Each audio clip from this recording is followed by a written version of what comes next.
সকালে হঠাৎ করেই ঘুম ভেঙে গেল। মনটা ছিল চনমনে, যেন আজকের দিনটাও একটু আলাদা হবে। উঠে স্নান সেরে আমার সবচেয়ে প্রিয় নীল রঙের শাড়িটা পরে নিলাম। সেটা আমার গায়ের রঙে ভালো মানা। চুলটা বাঁধলাম না, খোলা রেখেই ছাদে উঠলাম কাপড় মেলতে। হ্যালো বন্ধুরা, রেডি হয়ে যাও, আজকের গল্পটা অনেক বেশি স্পেশাল। কেউ মিস করো না। আমার নাম অদিতি। আমি একজন বিবাহিত মহিলা। আমার স্বামী একটি বেসরকারি প্রতিষ্ঠানে কাজ করেন এবং আমরা শহরে একসাথে থাকি। আমাদের বিয়ে হয়েছে প্রায় 2 বছর। শ্বশুর শাশুড়ি গ্রামে থাকেন, তবে আমরা প্রায় সময় পেলে তাদের দেখতে যাই। সবকিছু কাগজেকলমে ঠিকঠাকই মনে হয়। স্বামীর চাকরি ভালো, আয়ও মোটামুটি ভালোই, আর আমার চাহিদাগুলোও বেশিরভাগ সময় পূরণ হয়। কিন্তু তারপরও মনের এক গোপন কোণে একটা শূন্যতা রয়ে গেছে। একটা কথা যা আমি কারো সঙ্গে খোলাখুলি বলতে পারি না। সত্যি বলতে, বিয়ের শুরু থেকেই আমি ওনার প্রতি তেমন টান অনুভব করিনি। উনি গম্ভীর স্বভাবের, একটু রুক্ষ, আর ওনার সঙ্গে আমার মানসিক মিল খুব কম।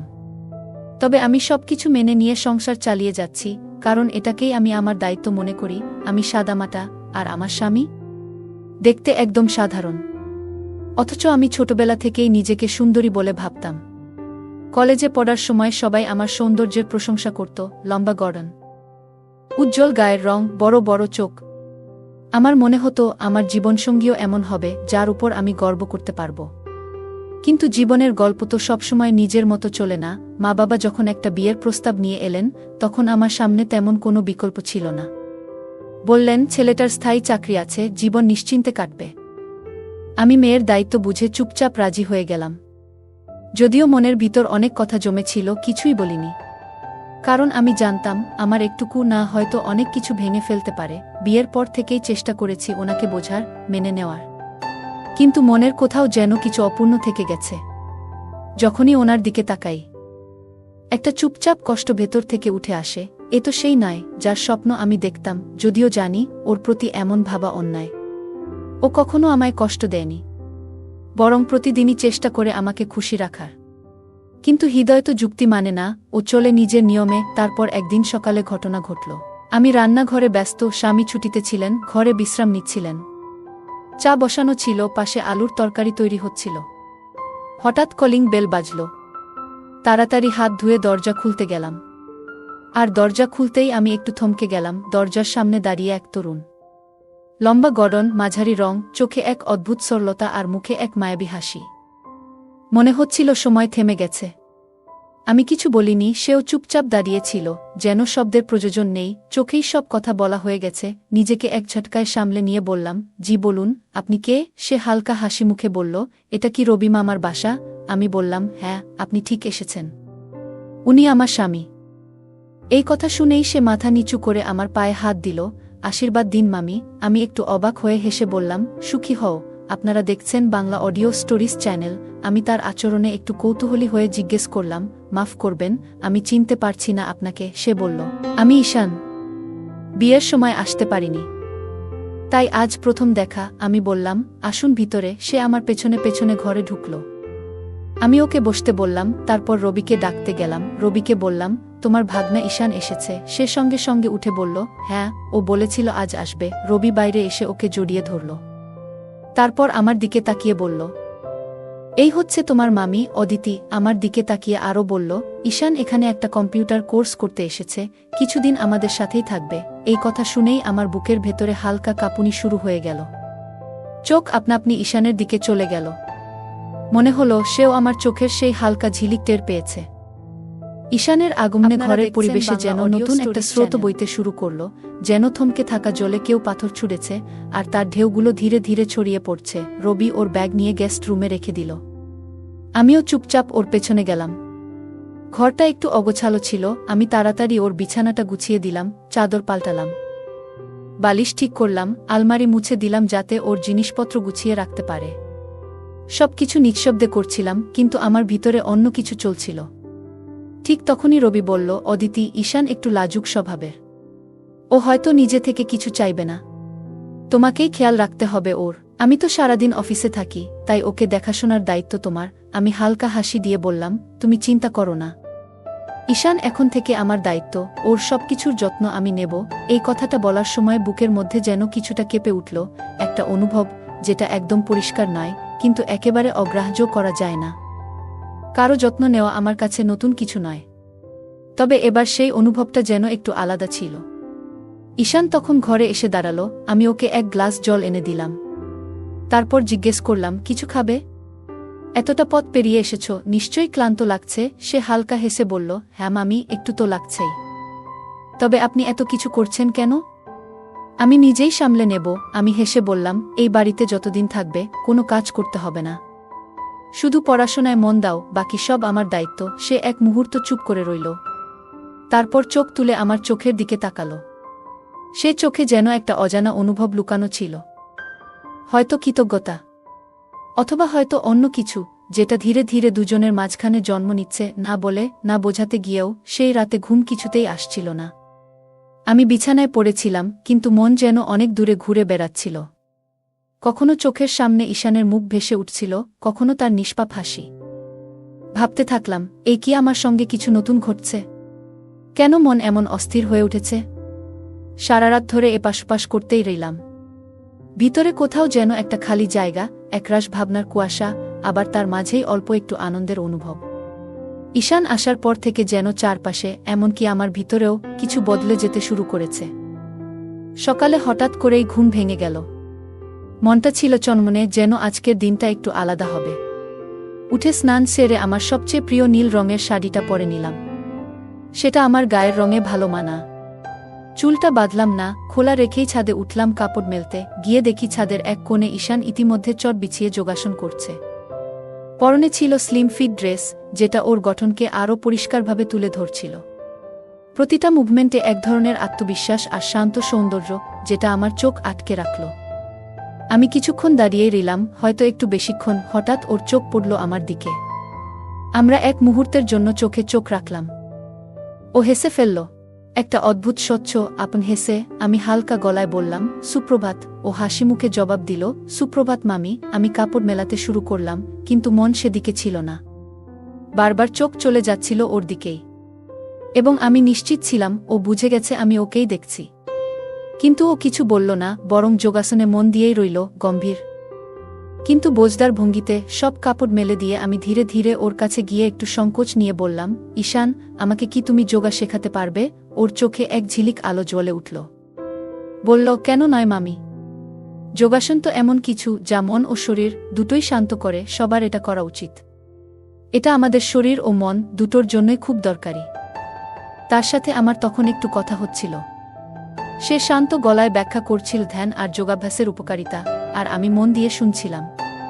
ওর কথাগুলোর মধ্যে যেন আমি নিজেকেই খুঁজে পাচ্ছিলাম, আর অজান্তেই মনে হচ্ছিল আমি ওর আরও একটু কাছাকাছি চলে যাচ্ছি। কিছুক্ষণ পর ওর ধ্যান শেষ হল।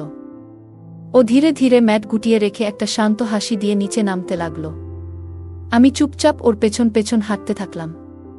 ও নিজের ঘরের দিকে গেল, আমি রান্নাঘরের দিকে। রান্নাঘরে পৌঁছে একটা চিন্তাই ঘুরছিল মাথায়। আজ ওকে কিছু স্পেশাল খাওয়াতে হবে, এমন কিছু যেটা ওর খুব প্রিয়। ওর চোখের যে সারল আর মৃদুতা, সেটা দেখে মনে হচ্ছিল ওর ছোট ছোট চাহিদাগুলো বলে না হলেও আমি যেন নিজে থেকেই পূরণ করি। আমি ধীরে ধীরে ওর ঘরের সামনে গেলাম। দরজাটা খানিকটা খোলা ছিল।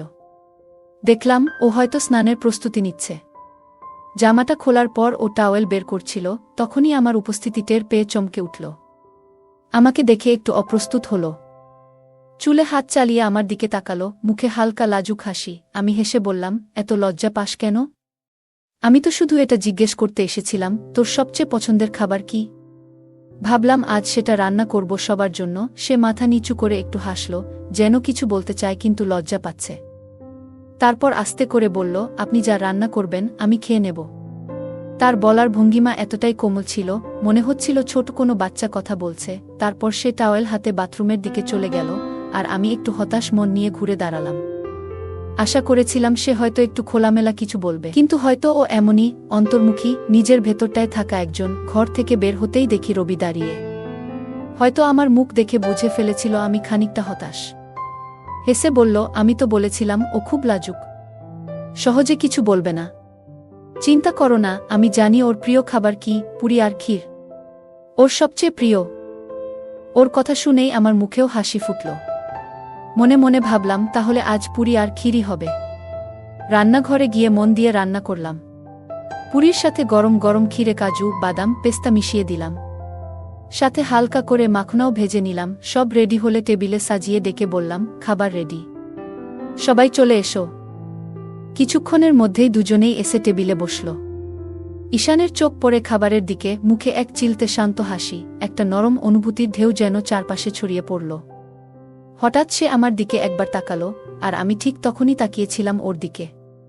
আমাদের চোখে চোখ পড়ল, যেন কিছু বলতে চাইল, কিন্তু মুহূর্তেই চোখ নামিয়ে নিল। তারপর ধীরে ধীরে খেতে শুরু করল। আমি পাশেই দাঁড়ানো ছিলাম। মৃদু গলায় জিজ্ঞেস করলাম, খাবার কেমন হয়েছে? সে একটু মুখ তুলে হালকা হাসল, বলল, ভালোই তো। আপনি যেটাই বানান সেটা খারাপ হতে পারে? এরপর আবার চুপচাপ খেতে লাগল। কথায় বেশি কিছু না বললেও ওর চোখে যে আলো ছিল তা অনেক কথার থেকেও বেশি প্রকাশ করেছিল। আপনারা দেখছেন বাংলা অডিও স্টোরিজ চ্যানেল। খাওয়া শেষ করে রবি আর ঈশান দুজনেই নিজেদের ঘরে চলে গেল। কিছুক্ষণ পর প্রস্তুত হয়ে বাইরে এলো। রবি তার অফিসের সাধারণ ফর্মাল পোশাকে, আর ঈশান পরেছে হালকা রঙের জিন্স আর নীল শার্ট। সহজ, কিন্তু তার গায়ে একদম মানিয়ে গেছে। আমি জানতাম রবি অফিসে যাচ্ছে, কিন্তু ঈশান কোথায় যাচ্ছে সেটা ভাবিয়ে তুলল। তাই সোজাসুজি জিজ্ঞেস করলাম, ঈশান, কোথায় যাচ্ছ? সে একটু থেমে বলল, আসলে যেখান থেকে কোর্স করছি সেখানে একটু ঘুরে আসছি। যদি জায়গাটা ভালো লাগে তাহলে আশেপাশে কোথাও একটা থাকার জায়গাও দেখে নেব। তার এই কথা শুনে যেন মনে একচোট হালকা কষ্টের ঢেউ বয়ে গেল। খুব ইচ্ছে করছিল বলি, এখানেই থাকো, কাছেই থাকো, কিন্তু মুখে একটা জোর করা হাসি এনে বললাম, ঠিক আছে, দেখে এসো, সাবধানে থেকো। দুজনেই বেরিয়ে গেল। সারাদিন ঘরটা যেন ফাঁকা ফাঁকা লাগছিল। সবকিছু থাকলেও যেন কিছু ছিল না। আমি বারবার ছাদে যাই, জানালার ধারে বসি, টিভি চালাই, কিন্তু মন পড়ে থাকে অন্য কোথাও। মন চাইছিল কখন সন্ধ্যা হবে, কখন সে ফিরবে। সূর্য যখন অস্ত যাচ্ছে তখন নিজেকে একটু প্রস্তুত করলাম। হালকা গোলাপি শাড়ি পরলাম, যেটা আমার খুব প্রিয়। চুল খুলে রাখলাম আর সামান্য একটা মিষ্টি গন্ধের পারফিউম মেখে নিলাম। আয়নার সামনে দাঁড়িয়ে নিজেকে একটু আলাদা লাগলো, হয়তো আমি সত্যিই কারো জন্য অপেক্ষা করছিলাম। হলে এসে বসলাম, চোখ দরজার দিকে। হঠাৎ কলিং বেল বেজে উঠল। একটু সময় না নিয়ে দরজা খুলে দিলাম। দেখি রবি আর ঈশান দাঁড়িয়ে। দুজনের চোখ আমার দিকেই। রবি হেসে বলল, আজ তো তুমি অসাধারণ লাগছ, কোনো বিশেষ উপলক্ষ? আমি হাসলাম, হালকাভাবে বললাম, না, আজ একটু মন চাইছিল তাই সাজলাম। ঈশানও পাশে দাঁড়ানো ছিল। ওর চোখ কয়েক মুহূর্তের জন্য আমার দিকে আটকে রইল। কিছু বলেনি, না প্রশংসা, না কোনো ইঙ্গিত। হয়তো এখনো একটু লাজুক, তবু ওর চোখ বলেছিল অনেক কিছু। আমি তা বুঝে নিয়েছিলাম। রবি তখন বলল, আজ তুমি এত সুন্দরভাবে প্রস্তুত হয়েছ, চলো না আমরা তিনজন একসাথে একটু বাইরে যাই, একটু ঘুরি আর বাইরে খেয়ে নিই। তার প্রস্তাব শুনে মনটা আনন্দে ভরে উঠল। বললাম, হ্যাঁ, খুব ভালো লাগবে। রবি ঈশানের দিকে তাকিয়ে বলল, তুইও চল আমাদের সঙ্গে। ঈশান একটু ইতস্তত করল, বলল, আপনারা যান, আমি থাকি। কিন্তু আমরা দুজনেই একটু জিদ ধরলাম। বললাম, তুই যখন এখানে এসেছিস তখন একসাথে সময় কাটানো উচিত। একদিন ঘুরে আয়। কিছু হবে না, বহানা এখানে চলবে না, রবি মজা করে বলল। আর তারপর আমরা সবাই ওকে ঘিরে হালকা ঠাট্টা করতে লাগলাম। কিছুটা জেদ, কিছুটা আদর। শেষমেশ ঈশান একটু হেসে রাজি হয়ে গেল। আমরা তিনজন বেরিয়ে পড়লাম। রবি গাড়ি বের করল। শহরের ঝলমলে আলোয় ভরা রাস্তাগুলো ধরে ঘুরছিলাম। গাড়ির ভিতর হাসি, গল্প আর খুশির হাওয়া বইছিল। আমি জানালার পাশে বসে বাইরে তাকিয়েছিলাম। ঠান্ডা বাতাস চুলে খেলা করছিল, আর মাঝে মাঝে আমি চোখের কোণ দিয়ে পাশের সিটে বসে থাকা ঈশানকে দেখে নিচ্ছিলাম। আজ ওর চোখে একটা আলাদা আলো ছিল। মনে হচ্ছিল অনেক বেশি হালকা লাগছে ওর মনটা। ওর মুখে হাসিটা আজ যেন বেশি খোলামেলা। এরপর আমরা ঢুকলাম একটা ছোট্ট শান্ত মিউজিক ক্লাবে। চারপাশে চেনা কিছু মুখ, নরম আলো আর হালকা গান। আমি একটু নাচলাম, আবার মাঝে মাঝে থেমে স্টেজের এক পাশে দাঁড়িয়ে ওকে দেখছিলাম। ঈশান একটু দূরে বসে আমাকে লক্ষ্য করেই হাসছিল। আমাদের চোখ বারবার মিলছিল, কিন্তু ও মুখে কিছু বলছিল না। ক্লাব থেকে বেরিয়ে আমরা গেলাম একটা দারুণ রেস্টুরেন্টে। এক টেবিলে আমরা তিনজন বসে ডিনার করছিলাম, কিন্তু আমার মনে হচ্ছিল টেবিলটা যেন দুভাগে ভাগ হয়ে গেছে, একদিকে আমি আর অন্যদিকে ঈশান। আমাদের চোখ বারবার একে অপরের দিকে ছুটে যাচ্ছিল।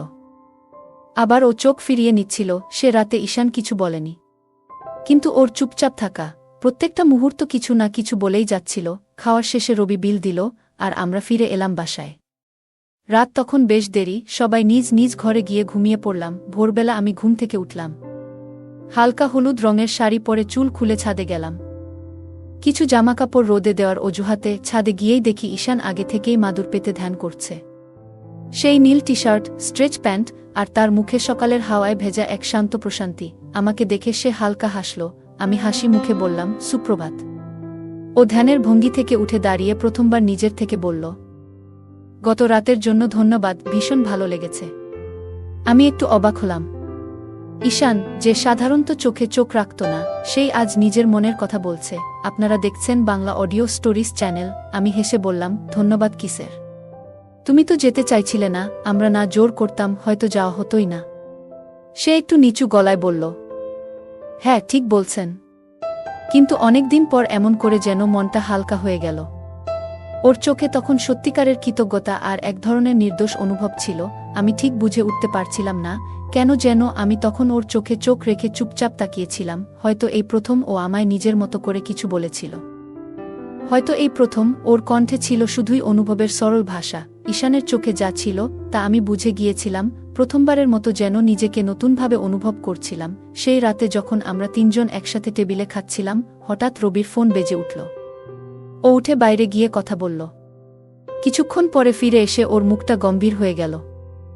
বাবার শরীরটা একটু খারাপ, ডাক্তারের মতে খুব সিরিয়াস কিছু না, কিন্তু আমি দেখতে যেতে চাই, রবি বলল। আমি কিছু না বলে মাথা নেড়ে দিলাম। আমি কাল সকালে রওনা দেব। তুমি এখানেই থেকো। ঈশান আছে তো? আর ঈশান, আমি না আসা পর্যন্ত তুমি এই বাড়িতেই থাকো। ঈশান শুধু মাথা নেড়ে সম্মতি দিল। আমি নিশ্চুপ। পরদিন ভোরে রবি বেরিয়ে গেল। আমি বারান্দায় দাঁড়িয়ে ওকে চলে যেতে দেখছিলাম। পেছনে ঘুরতেই দেখি ঈশান দাঁড়িয়ে, মামি আমি একটু বাইরে যাচ্ছি, একটা কাজ আছে। কিছু দরকার হলে বলবেন। ওর গলাটা ছিল একদম স্বাভাবিক, কিন্তু আমার মন চাচ্ছিল ও থাকুক, কিছুক্ষণ আমার পাশে বসে কথা বলুক। আমি ওর চোখে চোখ রেখে শুধু তাকিয়ে থাকতে চাই।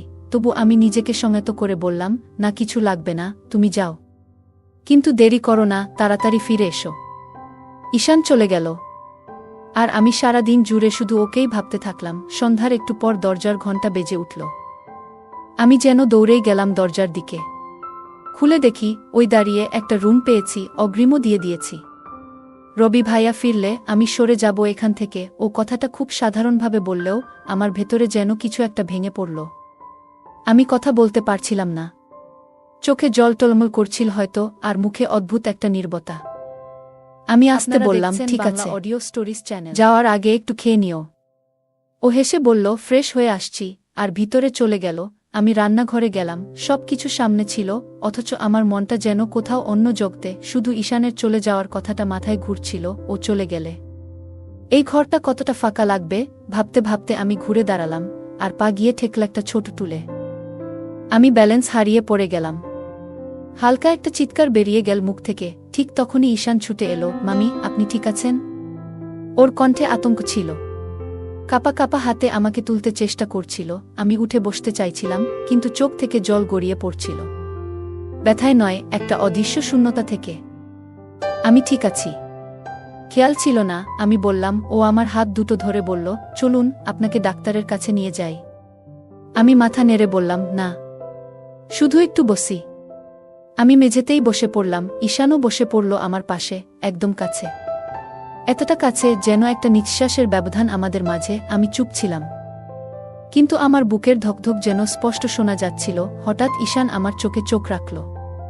অনেকক্ষণ তাকিয়ে রইল, কিছু না বলেও যেন অনেক কিছু বলছিল। তারপর হালকা গলায় বলল, মামি, আমি জানি আপনার মনে আমার জন্য কিছু অনুভব আছে।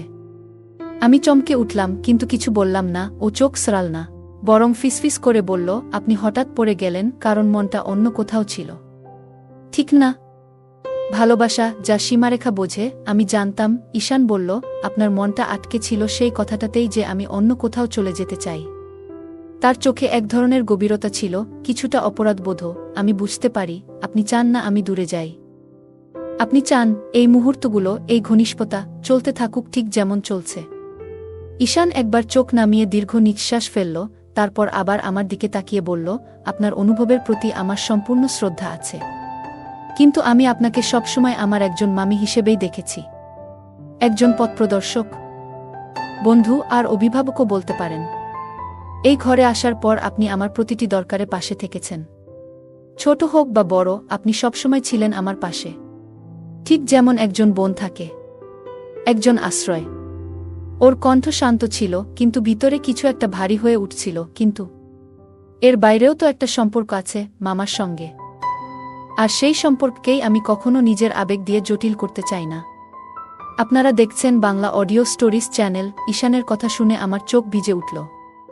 আমি কিছু বলিনি, শুধু তাকিয়েছিলাম ওর দিকে। ও আবার বলল, আপনার জন্য যে সম্মান, যে ভালোবাসা আমি মনে মনে ধারণ করি, তা একদম নিঃস্বার্থ। কিন্তু একইভাবে মামার প্রতি আমার শ্রদ্ধা, ভালোবাসা, তাও কম কিছু নয়। তাই আমার মনে হয় সময় থাকতে আমাদের নিজেদের মনের সঙ্গে সৎ হওয়াটাই সবচেয়ে ঠিক হবে। আমি চলে গেলে আমাদের এই সম্পর্ক নষ্ট হবে না, এই বন্ধনটা থাকবেই অন্য রূপে। আপনি আমার শ্রদ্ধার জায়গায় থাকবেন সবসময়। আমি তখন চোখের জলে ভেসে যাচ্ছিলাম। ওর কথা আমার মনের গভীরে গিয়ে ঠেকছিল। ঈশান হাত বাড়িয়ে আমার হাত ধরল। আপনি খুবই ভালো একজন মানুষ, ও বলল, আপনি সেই ভালোবাসার যোগ্য যেটা খাঁটি, নিঃস্বার্থ এবং কখনো কোনো অনুশোচনায় ফেলবে না। আমি অনেকক্ষণ ধরে ওর কথা শুনলাম। এক সময় মাথা রাখলাম ওর কাঁধে, ধীরে বললাম, তুমি হয়তো ঠিক বলছো ঈশান। সময় এসেছে নিজেকে বোঝানোর। কিন্তু এটা যেন ভাবো না আমি ভালোবাসায় হেরে গেছি। বরং শিখেছি কিভাবে সম্পর্ককে সম্মান করতে হয়। আমাদের চোখের জল একসাথে মিশে যাচ্ছিল। আমরা একে অপরকে জড়িয়ে ধরলাম না। সেই আলিঙ্গনে কোনো দেহজ আগ্রহ ছিল না, ছিল শুধু নিঃশব্দ ভালোবাসা, এক টুকরো স্বীকৃতি, এক চিলতে শান্তি। সেদিনই প্রথম নিজেকে বুঝলাম এবং নিজেকে বোঝালাম। বন্ধুরা, অনেকেই জানিয়েছেন যে আমাদের ভিডিওগুলো সময়মতো আপনাদের কাছে পৌঁছাচ্ছে না। এই সমস্যা সমাধানের জন্য দয়া করে সাবস্ক্রাইব করার পর নোটিফিকেশন বেল আইকনে ক্লিক করে অল অপশনটিতে ক্লিক করুন। তাহলে আমাদের প্রতিটি নতুন ভিডিওর আপডেট আপনারা সঙ্গে সঙ্গে পেয়ে যাবেন। ধন্যবাদ সবাইকে।